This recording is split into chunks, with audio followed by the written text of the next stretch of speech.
All right, diving deep today into the Kendrick Johnson case. A story that's, well, as heartbreaking as it is baffling. You've probably heard the basics, right? Yeah, Kendrick, a 17-year-old athlete. Found dead in a rolled-up gym mat. Accident. Well, Foul play. big questions. That's what we're unpacking today in this deep dive. And what makes this case so fascinating, I think, is that there's compelling evidence kind of on both sides. Yeah, and to try to sort through all of that, we've got a couple of sources, Yeah, we've got Wikipedia for some context, plus that article you sent me. which really digs into a lot of the different theories. Hmm. So to start, let's rewind. Okay. Back to January 11th, 2013, All right. at Lowndes High School. In Valdosta, Georgia. Yep, Valdosta, Georgia. Yeah. And picture this, okay. Some students find Kendrick's feet, just his feet, Sticking out from this mat. from this mat. And get this, the spot where these mats were stored, no security cameras. Oh, wow. Yeah, That's a little creepy, right? just one of many unsettling details in this whole case. Yeah. Now, the initial police investigation, they went with accidental death, Right. specifically positional asphyxia. Yeah, you always hear that term in these kinds of cases. I know, I was going to ask you to kind of break that down. I mean, Yeah. for me, for our listeners, anyone who might not be a forensic expert. Yeah, sure. So it basically means someone's body is in a position that prevents them from breathing properly. Okay, So they essentially suffocate. gotcha. So the authorities' theory was that Kendrick fell headfirst into the mat, Okay, maybe reaching for a shoe, okay. and got stuck. They had a few students say that storing shoes near the mats was pretty common. But if I remember correctly, Kendrick, he wasn't wearing shoes when they found him, right? You're exactly right. He wasn't, and that's just one of the many details that didn't sit right with Kendrick's family. They just couldn't wrap their heads around the idea that their athletic son would just end up trapped like that. So they wanted another opinion. They did. They commissioned an independent autopsy, and then in June 2013, this new report, it drops a bombshell. Bombshell. Blunt force trauma Oh, wow. to Kendrick's neck and soft tissues. So this new pathologist, are they concluding homicide then? This pathologist concluded homicide, suggesting a possible assault. So wait, hold on. We've got two autopsies. Two saying two totally opposite things. Right. One says accidental suffocation. Mm-hmm. The other is pointing to potential violence. I mean, how is that even possible? It happens more often than you'd think, to be honest. Really? It's a huge problem in forensic science. It highlights the fact that expert interpretations, they can differ, Okay. and evidence can be subjective. Oh, I see. In Kendrick's case, though, these conflicting reports, I think it's safe to say they threw gasoline on the fire of suspicion Oh, yeah. and really just kicked off a debate that is still raging to this day. And then there's the whole security footage controversy too, Right. right? Oh, right. So after a court order, hundreds of hours of footage from the gym's security cameras. Hundreds. Yeah, they were released, but with big chunks missing. Missing. We're talking over an hour gone from some cameras and then over 2 hours from others. A forensic analyst actually hired by CNN to review the tapes, they suspected that someone had tampered with the footage. I mean, okay, at this point, things are getting seriously suspicious. I mean, missing footage. Sounds like a cover-up. It does sound that way, doesn't it? But the school and law enforcement, they insisted that the gaps were just, technical glitches, Okay. unsynced cameras, motion sensors not triggering, the usual excuses. Later, though, the Valdosta Daily Times, they did their own analysis. Okay. And they suggested that maybe there were just weird glitches in the camera system. But even with all those explanations, I'm guessing nobody was really satisfied. Right. Especially since there was no footage of the exact area where they found Kendrick. Right. And as if things couldn't get any weirder, There's another twist. It's the way they handled Kendrick's body after the initial autopsy. Oh, this is the part that always gets to me. Yeah. So they returned Kendrick's body to his family for burial. And they discovered, well, this is hard to even say, it was stuffed Stuffed. with newspapers. Wait, what? Newspapers? Newspapers. The funeral home, they tried to justify it, saying it was to fill the space after they removed his organs for the autopsy.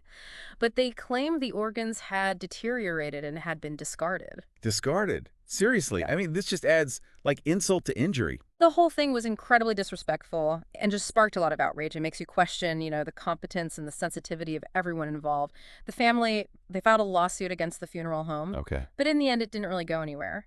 And of course, this whole thing, this whole situation, it fueled the conspiracy theories even more. Oh, yeah. I mean, and the rumor mill, it was working overtime. I remember hearing about supposed fights that Kendrick had with other students and that sort of thing. Right. It's like typical high school drama. Right. Suddenly became clues in a potential murder investigation. But none of it was ever actually substantiated. Okay. So where do we go from here? What did the Johnson family do in the face of all of this? They weren't just going to sit back and accept any of this. No, not at all. They were determined. Determined to get justice for their son. And they weren't afraid to take on anyone that they thought stood in their way. All right, buckle up, everybody, because things are about to get complicated. They launched a wave of legal actions, starting with a wrongful death lawsuit Okay. against the school board, the superintendent, and the principal, claiming they had been negligent and had violated Kendrick's civil rights. So they're saying that the school failed to protect Kendrick? Exactly. They claim that Kendrick had been bullied by another student, and that the school did nothing about it. They also pointed to the lack of supervision in the gym and the messed up security cameras. So they were trying to build this case that the school created a hostile environment for Kendrick. That's right. And this was just the beginning of their fight. So the Johnson family, they're fighting back, taking the school to court, demanding answers. But their legal battle, it didn't stop there, did it? No, not even close. Remember all those rumors? Oh, yeah. Especially online? Yeah.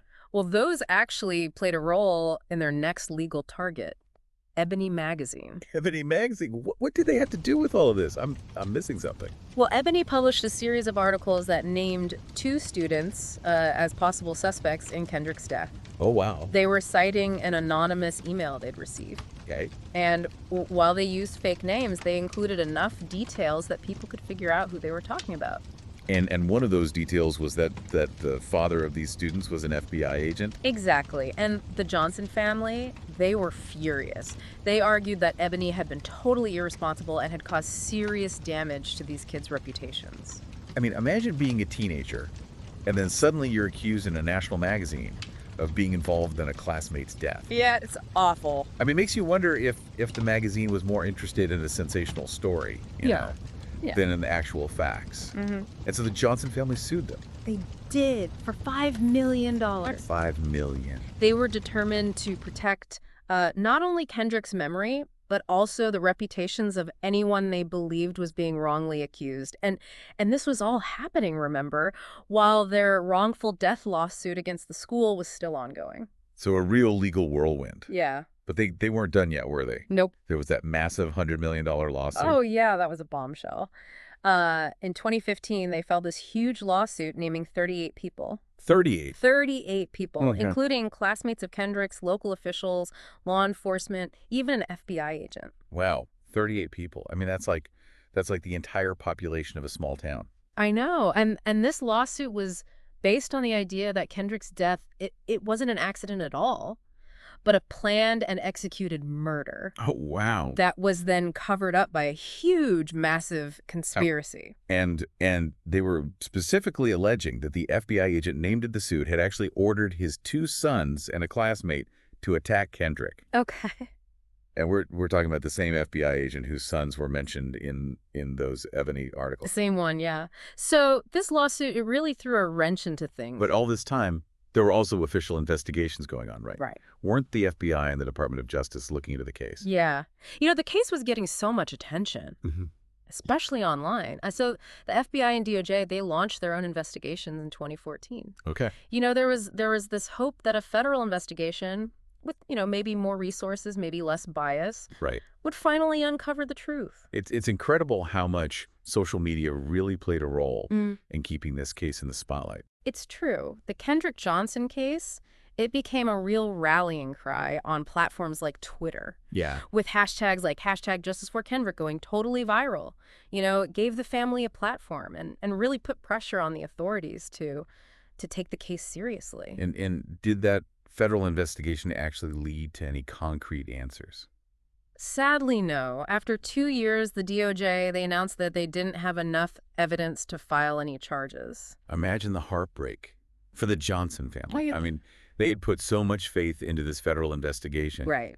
and it came up empty. Yeah, it's just devastating. But they didn't give up. No, they kept pushing. And finally, in 2021, their persistence, it paid off.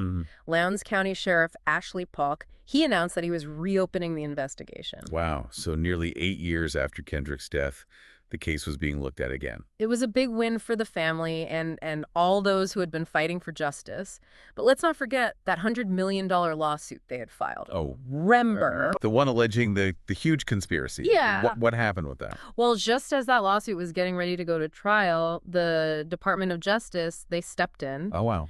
And asked the judge to put it on hold. Okay. They argued that letting the civil case move forward could interfere with their ongoing federal investigation. So the family was in a tough spot. I mean, they had to choose between continuing their lawsuit or giving the federal investigation a chance. Right. And in a move that probably surprised a lot of people, they actually decided to voluntarily drop their lawsuit, Really? hoping that it would allow the DOJ to do their work without any interference. That was a gamble. It was a big risk, and sadly, it backfired.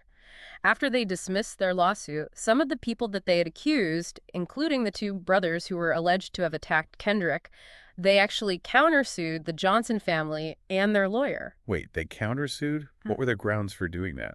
They claimed that the Johnsons had basically made up evidence and were abusing the legal system to harass them, and they asked for over $850,000 in legal fees and another $1 million for defamation. I mean, it's just unbelievable. Here's this family that has already endured this unimaginable loss of their son. I know. And now they're being sued by the very people that they believe might be responsible. It's truly a tragic and bizarre twist in this already complicated story. So what was the outcome of that countersuit?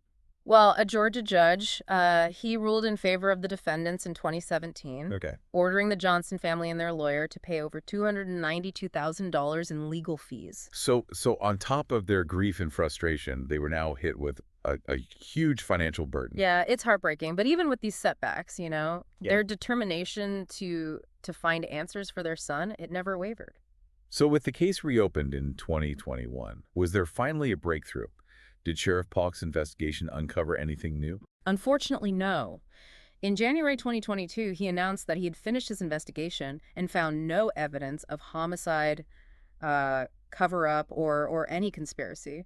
So essentially, he came to the same conclusion as the original investigation. Yeah. Accidental death. That's right. He stated that he believed Kendrick's death was a tragic and freak accident, and that the two brothers named in the previous lawsuit were not suspects. And I'm assuming the Johnson family, they weren't convinced.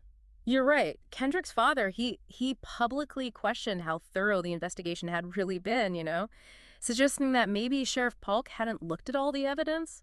So after all this, after years of fighting, the Johnson family was still left without answers. I know. It's devastating. But there was one more interesting development, right? Right. Sheriff Polk offered a reward for information. Yeah, he did. He put up a $500,000 reward for information leading to a conviction in Kendrick's case. See, that's what I don't understand. Yeah. He concluded that it was an accident. Yeah. So why offer a reward for a conviction? That is the strange part. He was using his own money. His own money. For this reward, which made it even more unusual. Yeah. I mean, it makes you wonder what his true intentions were. Was he hoping that someone would come forward with new evidence, that would finally solve the mystery? Or was it something else entirely? It's impossible to know for sure what was going through his mind, but it certainly adds another layer of complexity to this already baffling case. So we've gone through the timeline of this case, the conflicting evidence, the legal battles, the investigations. What can we, or rather, what can our listeners, take away from all of this?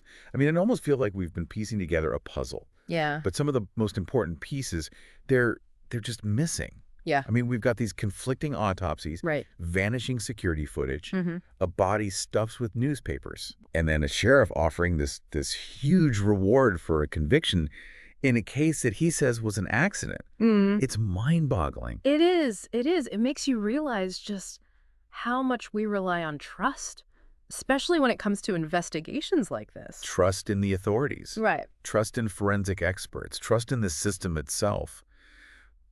But what happens when that trust erodes? Yeah. You know, what happens when we're left with more questions than answers? That's when doubt creeps in, and that's when things get really complicated. And Kendrick's case, it isn't unique in that sense, is it? Not all. I mean, we've seen it time and time again with other high-profile cases. Absolutely. And one thing that really stands out to me in Kendrick's case is how the location of his death, it kind of added to the mystery. Okay. Think about it. I mean, he was found inside a rolled-up gym mat. Yeah. It's an enclosed space, not easy to access, limited visibility. Yeah. Those kinds of places, they create a real nightmare for investigators. Yeah. I mean, you've got the potential for evidence contamination. Right. Not to mention, the difficulty of just figuring out what happened. I mean, it's not like there were any eyewitnesses to what happened inside that mat. Right. And that uncertainty, it can easily lead to speculation. Right. And those wild conspiracy theories that we talked about earlier. And let's face it, the conflicting autopsy reports, Right. the missing footage, the way the evidence was handled. Yeah. I mean, all of that, it fueled the fire. Every loose end. Yeah. Every unanswered question. Right. Just added to the confusion and the distrust. And that's why it's so important for law enforcement, Yeah. to be incredibly thorough, Yeah. to be transparent, to communicate clearly with the public. Yeah. They have to maintain that trust. Otherwise, it becomes almost impossible to separate fact from fiction. It's a reminder that even in this age of, instant information and social media, getting to the truth, it can be incredibly challenging. It is. And cases like this, I think they also force us to kind of confront some uncomfortable truths about our society. What do you mean? Well, Kendrick was a young black man, and his death occurred in a place with a history of racial tensions. Right. And it's hard to ignore the possibility that bias, whether conscious or unconscious, could have played a role. Yeah, it's a difficult conversation It is. to have, Yeah, but a necessary one. absolutely. I mean, we can't just brush those issues under the rug. Exactly. We need to acknowledge that systemic issues, they exist, Right. and that they can have a real impact on how investigations are conducted Mm-hmm. and how justice is served. And let's not forget the role that public opinion Right. and social media, I mean, they played in Kendrick's case. Yeah, social media, it was crucial in keeping his story alive, Yeah. mobilizing support, and holding the authorities accountable. It shows the power of collective action, Yeah. that we as citizens, we can use our voices to demand justice and to make sure that cases like this, they aren't forgotten. It's a powerful reminder that we're not powerless. Right. But it's also important to remember that with that power Yeah. comes responsibility. What do you mean? Well, we've seen how social media can also be used to spread misinformation Yeah. and to unfairly target people. Right. We have to be careful about what we believe and make sure we're basing our judgments on facts, Yeah. Not just emotions. It's like being a good detective. Yeah. You got to be skeptical, gather evidence, and weigh all the possibilities before you reach a conclusion. Exactly. So what does this all mean for you, our listener? Yeah. What should you take away from this deep dive into the Kendrick Johnson case? I think it teaches us the importance of critical thinking. Mm-hmm. Don't just blindly accept what you're told. Ask questions. Consider different viewpoints. And always be willing to re-examine the evidence. And don't be afraid to challenge the official narrative. Yeah. Sometimes the truth is more complex and nuanced Right. than we initially think. Kendrick's story, it's a tragedy, filled with unanswered questions and lingering doubts. But it's also a story that can make us think, Yeah. about the flaws in our justice system, Yeah. the power of social media, and the importance of speaking up for what's right. We may never know for sure what happened to Kendrick Johnson. Yeah. But by engaging with difficult cases like this, by asking tough questions, and by demanding better from our institutions, we can hopefully create a world where tragedies like this are less likely to happen. And if you're listening to this, you're already doing that. Yeah. Engaging, questioning. Yeah. Searching for the truth. So keep exploring this case, read more about it, watch the documentaries, and form your own conclusions. And most importantly, never stop being curious. Never stop seeking justice, and never stop using your voice to make a difference.